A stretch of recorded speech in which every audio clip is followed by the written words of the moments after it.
Hola, ¿qué tal? Bueno, yo soy Lorena del canal No Soy Sibila y hoy vengo con un nuevo vídeo en el que quiero traer algunos libros para repensar el presente.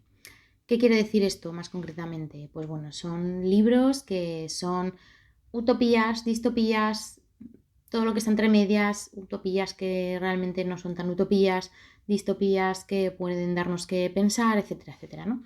Creo que estamos en un momento complicado con el auge de los discursos reaccionarios, el auge de discursos de extrema derecha, fascistas, machistas, LGTBI-fóbicos, racistas, negacionistas del cambio climático, etcétera, etcétera. O sea, todas lo estamos viendo. Y bueno, pues en estos momentos en los que todo parece muy oscuro y parece que no hay futuro o que no va a haber futuro, que el futuro va a ser muy doloroso, muy difícil para ciertos colectivos. Creo que es útil poder usar la imaginación para imaginar otros futuros posibles, porque si no podemos imaginarlos, no podemos construirlos, ¿no? Para imaginar otras formas de vivir, otras formas de estar en el mundo, otras formas de organización social, etcétera, etcétera. Y también para concienciar de lo que puede suponer que cierto tipo de propuestas o de discursos tomen el poder, ¿no? Y lo que ha supuesto ya, o sea, no son cosas nuevas, no es que nunca haya habido fascismo en el mundo, pero bueno, parece que hay gente que lo olvida muy fácilmente, ¿no? Pero bueno, pues he traído algunos libros que, bueno, algunos de ellos a mí me han servido para tener esperanza, esperanza en que podemos organizarnos de otras maneras o en que se pueden hacer las cosas de otras maneras, y luego pues libros que eso lo que te ponen es como en tensión y en por favor leedlo porque esto es lo que puede pasar, ¿no? Entonces, bueno, pues aquí hay un poco de todo. Sobre todo hay distopías porque es lo que más se publica y se lee. Esto es también una cosa de la que habla aquí Laila Martínez en Utopía no es una isla, que yo he leído, no lo he leído entero, he leído unos trocitos, pero bueno, el libro va precisamente de la necesidad de poder imaginar y de que en tiempos oscuros pues es más frecuente encontrar historias oscuras, ¿no? Historias pues eso, distópicas de madre mía, todo es terrible, pero es mucho más útil e importante encontrar historias que nos den esperanza y que nos permitan imaginar otra forma de vivir y de estar en el mundo y otra forma de pelear juntas y bueno, de tirar para adelante, ¿no? Lo que dice aquí es, pensar en lo que vendrá parece servir solo de angustia y la idea de cambiar el mundo es desechada como una ingenuidad. Incluso imaginar resulta difícil. Entonces, precisamente, creo que eso, que es importante poder imaginar. Entonces, bueno, pues he querido traer algunos pocos aquí y nada, pues vamos con ello. El primero de los libros de los que os quiero hablar es Más allá de Concordia, de Lola Robles, que está editado por Consoni, que es muy, muy, muy cortito, o sea, tiene 93 páginas, pero en 93 páginas trata un montón de cosas, o sea, es como, resulta increíble que en 93 páginas pueda tratar tantas cuestiones. Vale, ¿de qué va este libro? Pues en este libro se nos presenta un planeta que se llama Concordia, que es un planeta que supuestamente ha alcanzado pues la utopía, ¿no? Ha alcanzado una sociedad absolutamente igualitaria, pues eso, que respeta los derechos humanos de todo el mundo, pues que es vegetariana, que tiene justicia social para todo el mundo, etcétera, ¿no? O sea, como un planeta supuestamente ideal, ¿no? Que acepta a todo el mundo, etcétera, etcétera. Vale, ¿qué sucede? Pues que el libro comienza cuando tres personajes que son habitantes de otro planeta, un planeta que se llama Mirguisa, piden asilo en Concordia porque están huyendo de algo que les ha sucedido en su planeta, ¿no? A partir de ahí vemos cómo la introducción de estos personajes, que son personajes que tienen tradiciones culturales diferentes, que son tradiciones que a lo mejor chocan con las tradiciones que conocen los habitantes de Concordia, ¿no? Cómo ahí surge un choque y vemos como hay un personaje que es muy reacio a, bueno, no solo a entender a los habitantes de Mirguisa, ¿no? A los asilados, a los que piden refugio, sino que este estilo de vida o estos valores de los mirguisianos, este personaje de Concordia los entiende como una amenaza, ¿no? Como una amenaza para la paz social en su planeta, ¿no? En Concordia. Al mismo tiempo, hay dos personajes que son concordianos, que son antropólogos y que son los personajes que visitan otros planetas para conocer pues, sus tradiciones, su cultura, cómo se relacionan, bueno, etcétera, etcétera, ¿no? Para aprender de ellos, ¿no? De una manera no solo no solo como un observador que juzga, ¿no? Sino de una manera de verdad buscar el entendimiento, ¿no? De una manera no etnocéntrica, vamos a decir. Entonces, estos personajes, que son los que van a Concordia y ayudan a estos personajes mirgisianos a pedir asilo, se nos presentan en el libro como aquellos que son capaces de entender la diversidad porque se han puesto en el lugar del otro, porque han querido entenderles, porque han querido entender de dónde vienen ciertas cosas, porque han buscado el diálogo, porque han buscado el entendimiento. Entonces todo el libro va de eso, va de la necesidad de la escucha al otro y de entender, uno, que no se puede imponer nada, dos, que los concordianos, por mucho que se presupongan por encima, ¿no? Por mucho que se presupongan que tienen una sociedad mucho mejor que otras sociedades, también adolecen de ciertas cosas. Esto se ve cuando los personajes mirgisianos que piden asilo confrontan sus ideas y sus tradiciones al discurso de Mercurio, que es este personaje de Concordia que no acepta ciertas cosas, ¿no? No acepta, incluso, bueno, les dice que eso es terrible, que está mal, que no puede ser así. Entonces, bueno, básicamente la proposición central del libro, que es con lo que yo me he quedado, es la necesidad de esa escucha y de ese entendimiento del otro, de ese intentar entender y confrontar posturas desde la escucha, el respeto y no desde la imposición y el juicio moral, ¿vale? Y el etnocentrismo, porque habla mucho, o sea, creo que la postura principal, o sea, de lo que habla aquí principalmente es del etnocentrismo, ¿no? O sea, para mí, Concordia y Mirguisa, y bueno, hay otros planetas que también tienen otras cosas, ¿no? Pero bueno, Concordia y Mirguisa están entendidos de alguna manera como Occidente y pues países del sur global, ¿no? Que muchas veces pues eso, ¿no? Se dicen cosas como, no, es que estos países vienen con sus tradiciones, que son más machistas, más patriarcales, más barbáricas, no sé qué, ¿no? No es cierto, ¿no? Es una construcción racial, es una construcción racista que además sirve para no aceptar los fallos propios, o sea, el machismo y el racismo y la homofobia que hay en nuestra propia sociedad, ¿no? Entonces se construye como un otro contra el que confrontar. Entonces, bueno, básicamente para mí el libro habla de esto, ¿no? Habla sobre todo de etnocentrismo y de cómo ese juicio al otro y ese afán etnocéntrico de Occidente de destruir o de imponer una visión frente a otras como si la nuestra fuera la correcta, ¿no? En todos los aspectos, pues bueno, no está bien, eso forma parte de una estrategia que se llama epistemicidio, ¿no? Este afán de, además de pensar que nuestros valores son los neutrales y los universales, bueno, estas cosas, ¿no? También para mí habla de la necesidad de no ir a otro lugar a imponer tu visión del mundo, sino de apoyar a las personas que desde el propio territorio, desde cada territorio, estén confrontando ellas mismas desde sus propias coordenadas las cosas que no les gustan de sus tradiciones, las cosas que consideran patriarcales, racistas, machistas, etc. O sea, es decir, es una especie de confrontación de este Occidente salvador que tiene que ir a enseñarle al mundo cómo se hacen las cosas, sino es una proposición de escucha y apoyo de, vale, esto está pasando aquí, yo no soy de aquí, pero puedo apoyar a quien está desde el propio territorio, confrontando dentro de la propia cultura aquello que no está bien en esa cultura. Eso no quiere decir imponer mi visión, sino apoyar desde el propio territorio lo que se haga y a quienes confronten desde el propio territorio y desde sus propias coordenadas culturales. No sé si me estoy explicando, pero bueno, es un poco complejo esto. Ya os digo que parece que en 93 páginas no le va a dar tiempo a hablar de tanto, pero bueno, es que es como que lo deja todo ahí puesto para que tú lo hiles, ¿no? Otra cosa muy interesante es que, bueno, ella usa la tradición de las vírgenes juradas albanesas, lo usa como una manera de hablar de la identidad de género, ¿no?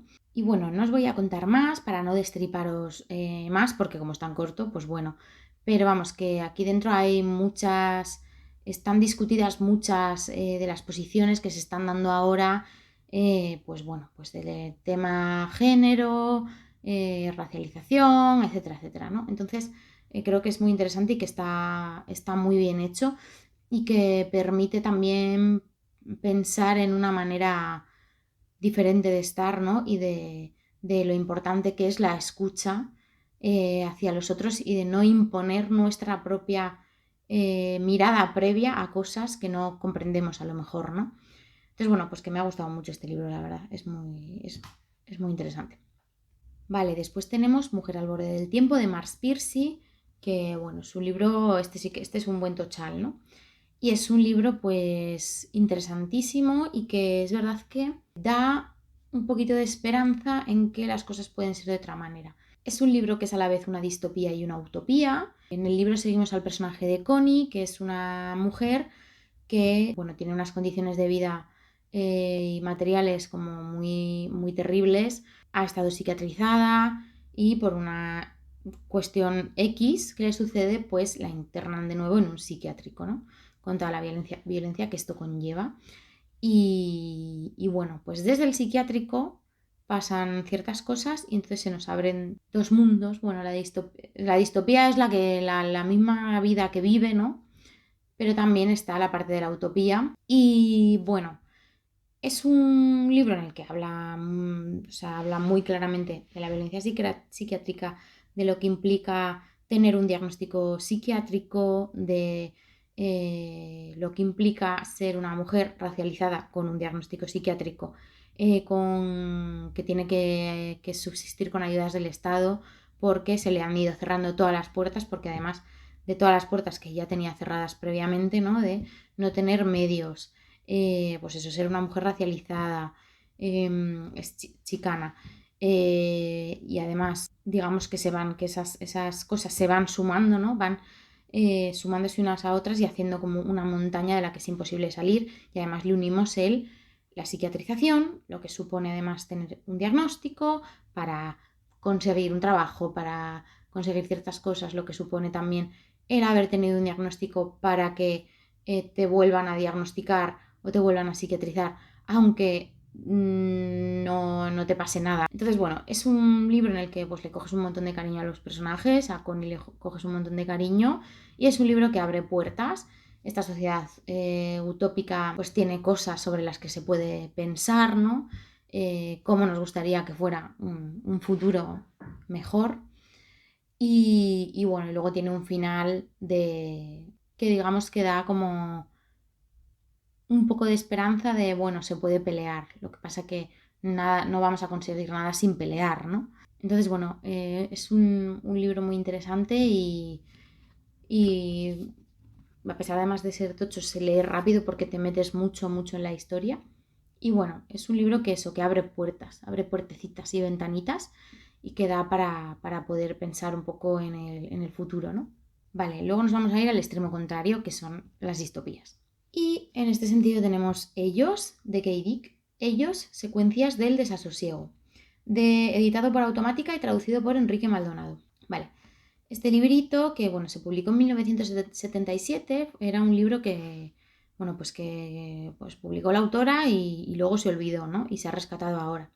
Y es un libro que son relatitos cortos en los que seguimos pues, la vida de varios personajes. Y son personajes que viven en un mundo donde hay un ellos que está como omnipresente, de una manera como angustiante, de una manera silenciosa, vigilante y amenazante todo el rato y que bueno, que lo ocupa todo, ¿no? Entonces hay un ellos que básicamente busca, bueno, que están en el poder, ¿no? Que han tomado el poder, han asumido el poder, no sabemos muy bien lo que ha pasado o se les ha permitido tener ese poder, ¿no? Porque ella habla aquí mucho del conformismo y del colaboracionismo. Y ellos intentan acabar con todas las cosas, bueno, con todas las cosas que pueden dar esperanza, con todas las cosas bonitas, con todas las cosas que les pueden confrontar, es decir, con el arte, con la música, con la literatura, con el amor, evidentemente, con pues todo aquello que se aleje de la familia nuclear, etcétera, etcétera, ¿no? Entonces, pues seguimos varios relatos de un montón de personajes, cada uno con su situación, en los que vemos cómo ellos destruye cosas, roba libros, pues eso, entra en casas cuando no hay nadie y rompe las dedicatorias de tus seres queridos en tus libros, destroza cuadros, se lleva a gente, cortan manos, cortan lenguas, destrozan ojos, eliminan la memoria, así, ¿no? También vemos cómo todas las personas habitantes de este mundo, que no son ellos, ¿no? Como muchas intentan resistir de maneras silenciosas o maneras, como intentan buscar los recovecos, ¿no? Por ejemplo, intentando enseñarle a los niños obras que ya están olvidadas, ¿no? Hay la resistencia de intentar ir todos los días a dar un paseo, intentar rememorar la obra de una autora de la que ya no existe, ¿no? Intentar seguir pintando a escondidas, intentar compartir momentos con seres queridos. Entonces es como los pequeños actos de resistencia, que claro, en este mundo que se describe aquí, donde ese ellos es tan omnipotente y es tan omnipresente, son muy difíciles porque cualquier tipo de disidencia es destruida y es, destrozada y eliminada y, ¿no? Te quitan la memoria, etcétera, etcétera.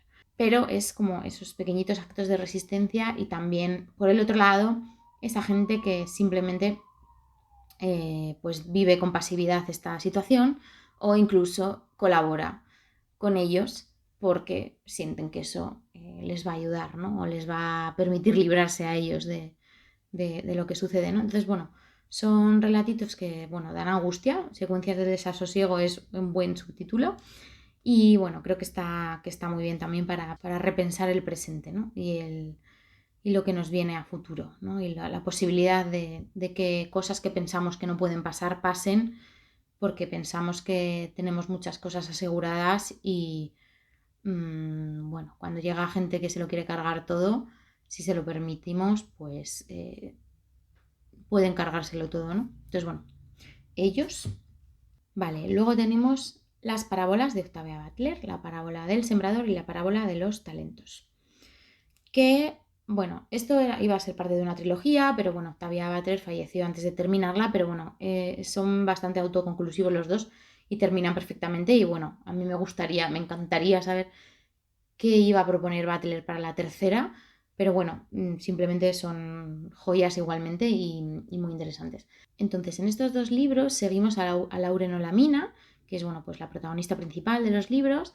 En este primero, pues vemos cómo están viven en Estados Unidos, ¿no? En un Estados Unidos donde las instituciones han abandonado absolutamente a los ciudadanos. Hay gente que vive en barrios que supuestamente serían barrios de clase media que tienen que vivir como con murallas hacia el exterior, que viven un poco protegidos, un poco protegidos de un exterior donde el pacto social se ha roto completamente porque no hay nada, nadie está protegido de nada, no hay nada que apoye a los ciudadanos que viven ahí, ¿no? Entonces, la gente tiene que sobrevivir como puede, entonces ahí pasa absolutamente de todo, ¿no?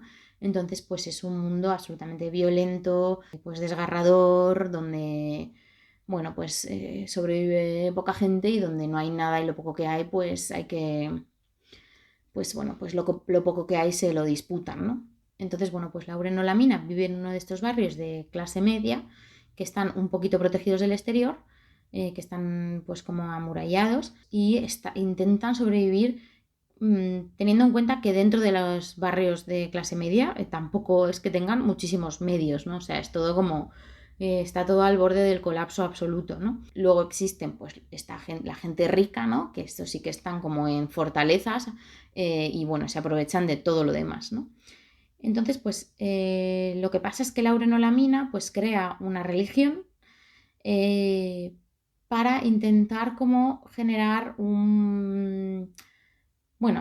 por un lado esperanza, ¿no? Y por otro lado para intentar generar un movimiento colectivo, ¿no? O una colectividad para hacer frente a toda esta violencia, ¿no? Y Lauren Olamina, no os quiero destripar, pero se va juntando con otra gente, entonces va intentando cómo expandir como su religión. Y en este segundo, digamos que han pasado unos años y se ha asentado un poco este tema y lo que vemos es a Lauren Olamina a través de los ojos de su hija, ¿no? y bueno, se describe cómo esta religión, que se llama semilla terrestre, ha evolucionado, qué sucede.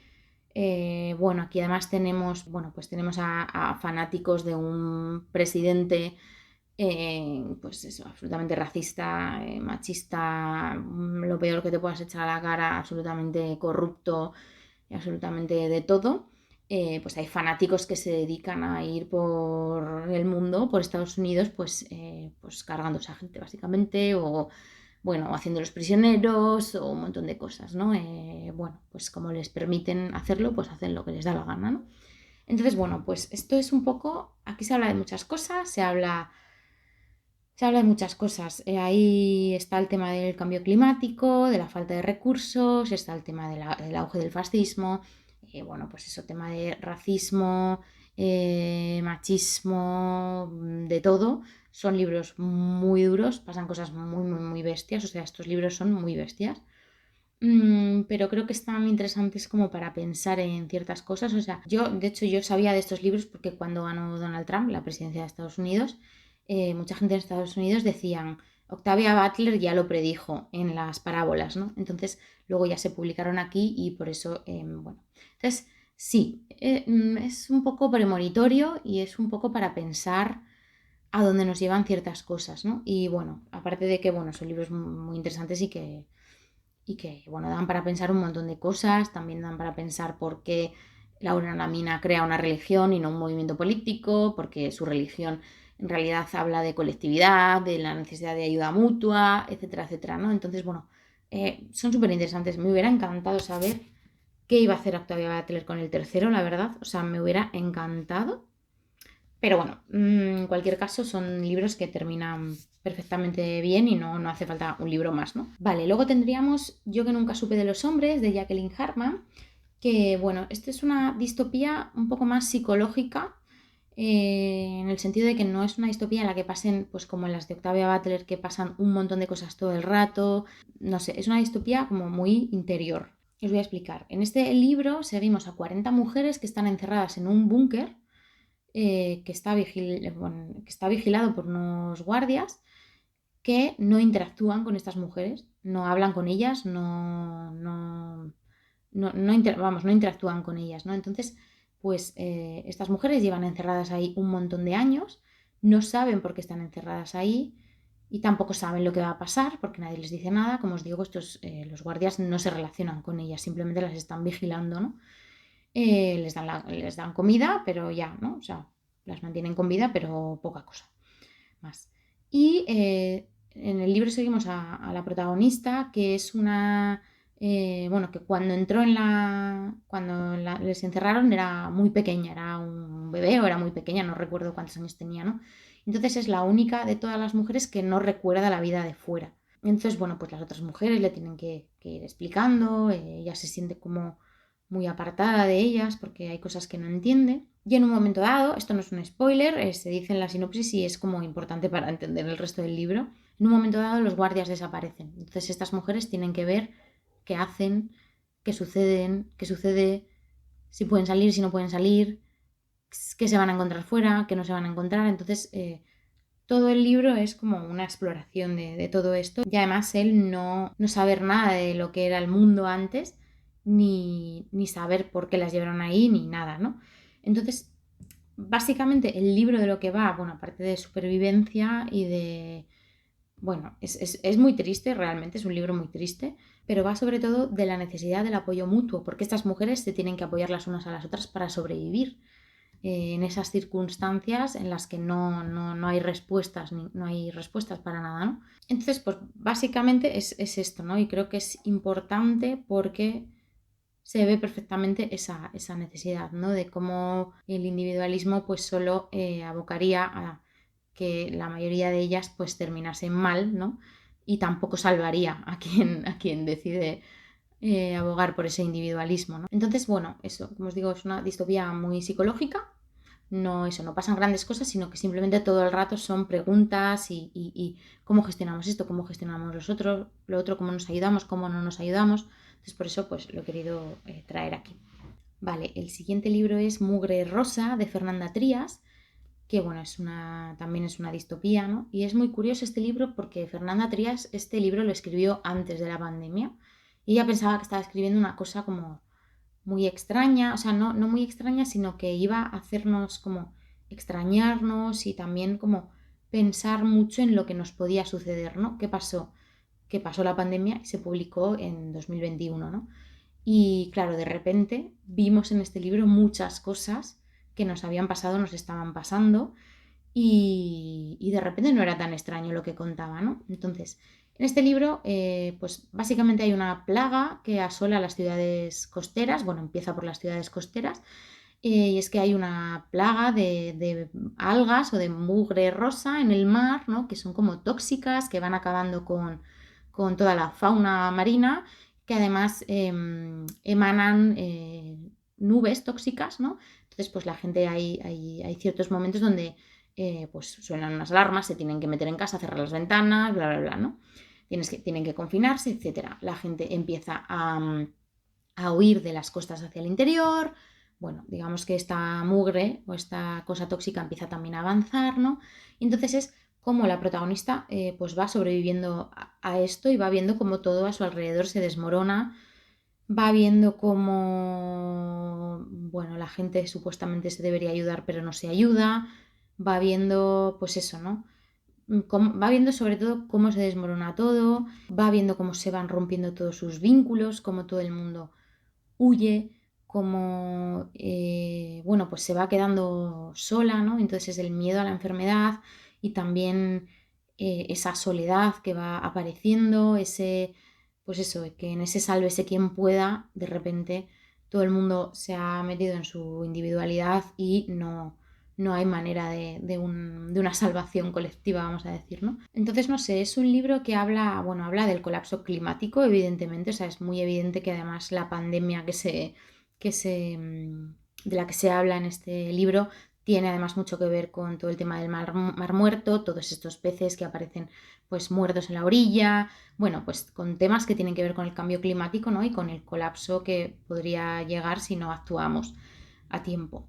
Entonces, bueno, es un libro que es muy perturbador porque es la naturaleza rebelándose contra nosotros, precisamente porque, bueno, pues este sistema está agotando todos los recursos y todas las formas de vivir en este planeta de una forma sostenible para todos.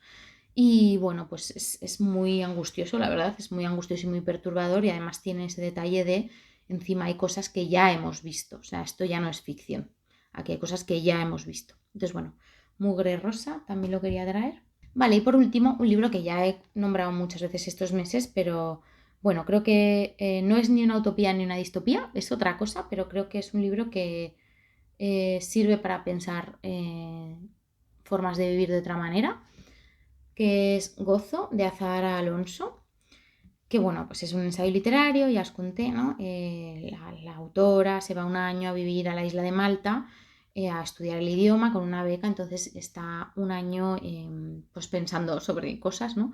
Reflexionando sobre el turismo, sobre el trabajo, sobre la forma de vivir, sobre bueno, pues la angustia vital de vivir todo el rato trabajando sin parar, teniendo que producir sin parar, teniendo que seguir produciendo en vacaciones porque tienes que ir a no sé qué sitio súper turístico a ver todos los monumentos y no sé cuántos, también como el turismo supone también una explotación de los recursos y un desgaste del paisaje, bueno, ¿no? Como un destrozo de muchos lugares. Entonces, bueno, es un libro que para mí fue un remansito de calma, es un libro que a mí me ayudó a pensar en muchas cosas, pone cosas sobre la mesa, abre ciertos temas y luego tú puedes ir buscando por tu cuenta. O sea, no es un ensayo que profundice muchísimo en cada tema de los que habla, pero sí que abre como un conjunto de posibilidades, ¿no? Desde las que tirar, ¿no? Y bueno, a mí me ayudó mucho a pensar ciertas cosas y bueno, faltan libros esperanzadores, creo que este es uno de ellos. Es un libro que te da como calma y te da la posibilidad de pensar en vivir de otra manera, aunque sea de una manera local y pequeñita, ¿no? Aunque sea en introducir pequeños cambios en tu propia vida. Y nada, pues es un libro que me apetecía traer porque, otra vez, porque para mí ha sido como un rayito de esperanza y no hay tantos libros esperanzadores para repensar el presente. Entonces, bueno, por eso lo quería traer. Y luego tengo dos que quiero leer que sé que son esperanzadores o creo que son esperanzadores o creo que abren posibilidades. Creo que también tienen lo otro, o sea, que también hay crítica, pero bueno, me apetecía traerlos como cosas que quiero leer próximamente y que entrarían en esta categoría probablemente. Que uno es La ciudad justa de Jo Walton, que además ahora en octubre va a salir la segunda parte. Y bueno, pues, ¿qué se propone aquí? Pues precisamente se propone la existencia de una ciudad justa en base a ciertas normas de ciertos filósofos y qué supone es la creación de esa ciudad, qué problemas tiene, cómo a lo mejor le parece justa a unos pero a otros no, o a lo mejor hay cosas que no son tan justas.